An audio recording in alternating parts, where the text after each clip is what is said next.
Olá, gente, tudo bem? Como é que vocês estão? Então a gente vai dar entrada hoje, vamos iniciar aí num novo capítulo, né? O capítulo 7, lá na página 103, nós vamos começar a ver sobre a independência do Haiti e da América Espanhola. A gente já viu as rebeliões aí na América Portuguesa, como se deu, as rebeliões na América do Norte. E agora nós vamos ver da América Espanhola e o caso do Haiti, né? E nós podemos dividir as Américas em três, né? Norte, Centro e Sul, né? Padrão que é hoje. Aí nós podemos também trazer da colonização essa divisão entre colonização colonização portuguesa, que é o Brasil, apenas o Brasil, e a espanhola, que são quase todos os outros países que ocupam essa colonização, né? Então, essas três. E aí, começando pelo Haiti, vendo o caso específico do Haiti, que é importante, nós vamos ver, né? O Haiti hoje é onde chegou Colombo em 1492, né? Na chamada Ilha Espanhola, com H, né? Então, assim, esse processo, ele vai chegar lá e lá tinha Santo Domingos, né? Que pode ser chamado de Santo Domingo em espanhol ou Saint-Domingues em francês, porque a ilha é dividida em dois, hoje a atual República Dominicana e o Haiti. Antes eram dois Santos Domingos, nome diferente, uma colonização francesa e outra colonização espanhola, né? Então, onde era a colonização francesa, que é o atual Haiti, né? Eles utilizavam um trabalho escravo. Então, a mão de obra era escrava, haviam grandes fazendas, plantations, né? Grandes fazendas com produtos tropicais que estavam lá presentes, produtos tropicais, café, açúcar, algodão. Então, igual no Brasil, eles produziam em grande escala para enviar para a sua colônia. 40% da produção francesa vinha daqui, então era fortemente explorada, né? Vinha da colônia de Santos Domingos, então era muito importante para a metrópole, né? 85% da população do Haiti, onde era o Haiti, onde hoje é o Haiti, né, em Santos Domingos, eram negros escravizados, né? E minoria mestiças, indígenas. Então, assim, 85% eram isso. Então, a maioria esmagadora da sociedade eram isso, né? E havia naquele período um grande nível de pobreza e de maus tratos com esses negros escravizados, né? Então, havia uma dominação branca que ela era carregada de violência, castigos e perversidades, né? Então são maus tratos com essa população de negros que trabalhavam, eram escravizados, obrigados a trabalhar nessas terras para produzir, né? Então há um processo de resistência negra, que eles vão fazer um processo de resistência com toda essa exploração, né?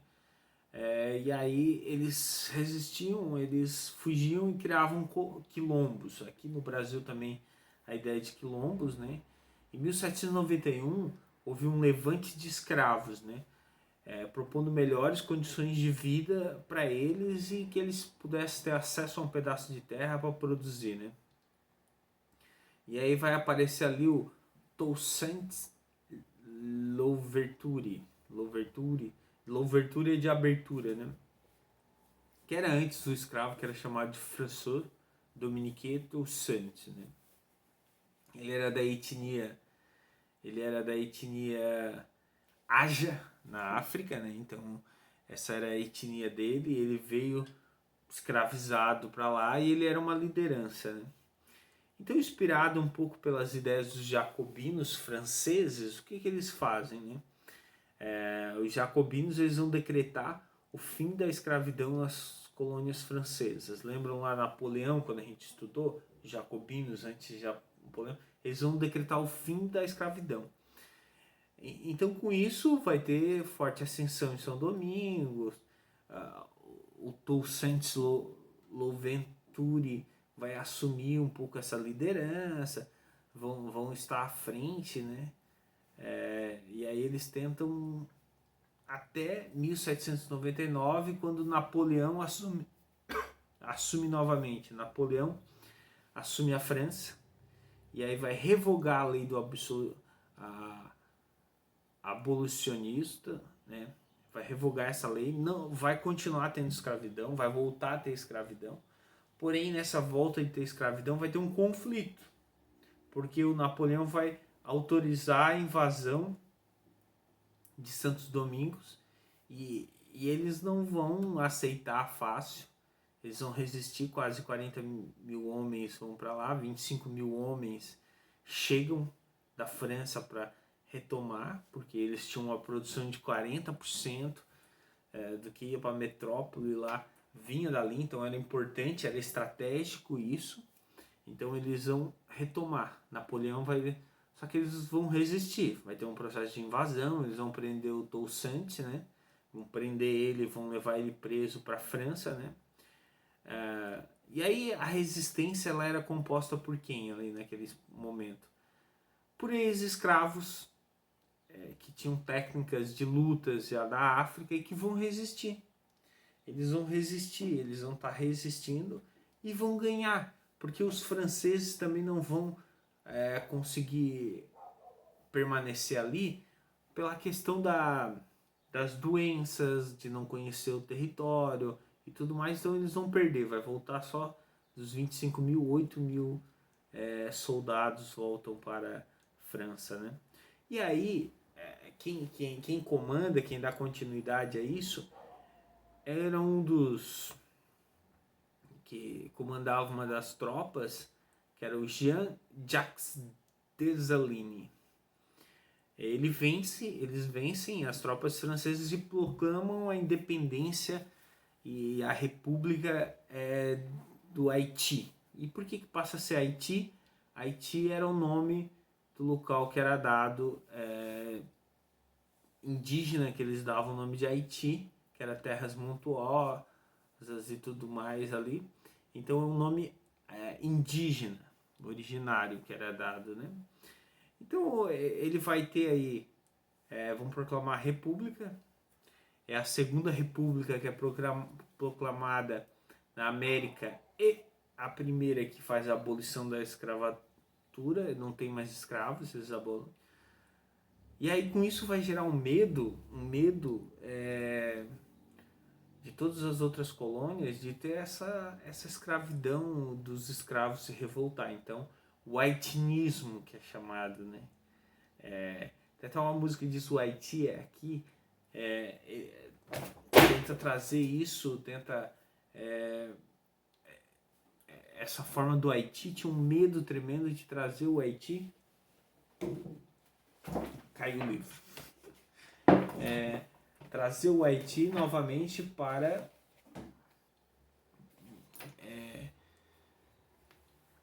os outros lugares, para os outros países, como que eles iam levar o Haiti, né? Então, esse movimento do Haiti, ele vai inspirar... Vocês lembram que a gente viu a revolta dos malês lá no outro capítulo, quando era falando da independência das revoltas portuguesas no Brasil? Então, ela é inspirada no Haiti, na possibilidade dos escravos se revoltarem e criar sua própria independência, né? Algumas curiosidades, né? Quando eles proclamam a independência, uma república, os Estados Unidos vai fazer um boicote ao açúcar, o que eles mais produziam, né? E só vão reconhecer a independência em 1862, né? Isso cria fortes problemas, porque eles vão ter problemas com comércio, e apesar da república e da escravidão, eles vão se tornando uma república muito pobre, porque não vão ter relação de comércio.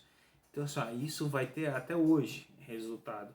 O Haiti é o país mais pobre de toda a América. É o primeiro a acabar com a escravidão. É o segundo a proclamar a república. E hoje é um dos países mais pobres que nós temos. Para eles, a liberdade era o fim da escravidão. Então, assim, tinha uma prática que era usada, os escravos tinham que andar com a camisa aberta ou sem camisa, não podiam usar camisa, o peito que era marcado está sempre à mostra. Então, por isso hoje no Haiti, é muito difícil ver alguém lá sem camisa, porque usar camisa para eles, até hoje, ou camiseta, né, é uma relação de liberdade que eles não precisam mostrar o peito dizendo se são escravos ou não, né? E aí fica uma pergunta de qual é a nossa relação com o Haiti ainda hoje, né? Qual é essa relação? A gente vê hoje, o Haiti em 2010 sofreu um terremoto terrível lá, que destruiu quase o país inteiro, e muitos haitianos vieram e estão hoje na nossa região, né? Você conhece algum haitiano que tem? Você já viu algum haitiano? Muitos haitianos estão por aí. Há colônias enormes, 100, 200 haitianos, e que vão formando a vida, vão vivendo essa vida, não só trabalhar e voltar. Eles vieram para o Brasil para morar, porque lá não tinham mais condições, então eles fazem parte. Quando a gente pergunta qual é a relação do Brasil com o Haiti, né? É importante a gente estudar porque eles estão entrando na nossa cultura e chegaram aí, se nós observar, estão aí, ainda falam o crioulo, que é a língua deles, o francês, mas eles estão se aproximando, estudando na escola, trabalhando, e daqui a pouco é mais uma etnia italiana, alemã, polonesa que tem, que vai estar inserida no nosso meio, e daqui a 20, 30 anos nós vamos falar em uma colonização, em um processo de chegada a etnias dos haitianos também da nossa região, né? Também que estavam na nossa região, né?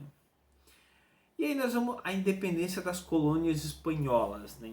Porque é importante estudar isso, a independência das colônias espanholas na América, né? Então, ocorreu após quase 300 anos do domínio colonial, né? E o resultado na formação de 18 novos países. Essa briga, esse conflito, né? O movimento de emancipação estima dividido em 3 fases, né, que a gente pode denominar os movimentos percussores, que iniciaram, né, de 1780 a 1810, as rebeliões fracassadas, de 1810 a 1816, e as rebeliões vitoriosas, de 1817 a 1824, num curto período de tempo, esse movimento que se deu, né. Antes, o Império Colonial Espanhol, né, ele era dividido em 4 vice-reinos e 4 capitanias gerais, né. O vice-reino da Nova Espanha, que era composta por México e parte dos Estados Unidos. A Nova Granada, o vice-reino de Nova Granada, que era composto integrado pelos territórios da Colômbia, Panamá e Equador. O Peru, que correspondia ao estado do Peru. E o vice-reino do Rio do Prata, que era Argentina, Uruguai, Paraguai e Bolívia. Então, pegava uns 4 e iam subindo. Se você pegar o mapa, vai ver cair o livro de novo aqui. Vai ver que eles estavam eles vão compondo todo o mesmo território, né? Você vê construindo no mapa europeu, né?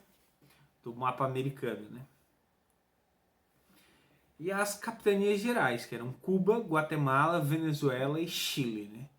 Que não faziam parte dos vice-reinos, mas eram capitanias gerais que estavam ligados. Então, as causas da independência, né? As causas da colônia espanhola ocorreram no século XVII. Então ele começa isso fortemente no século XVII, XVIII, né?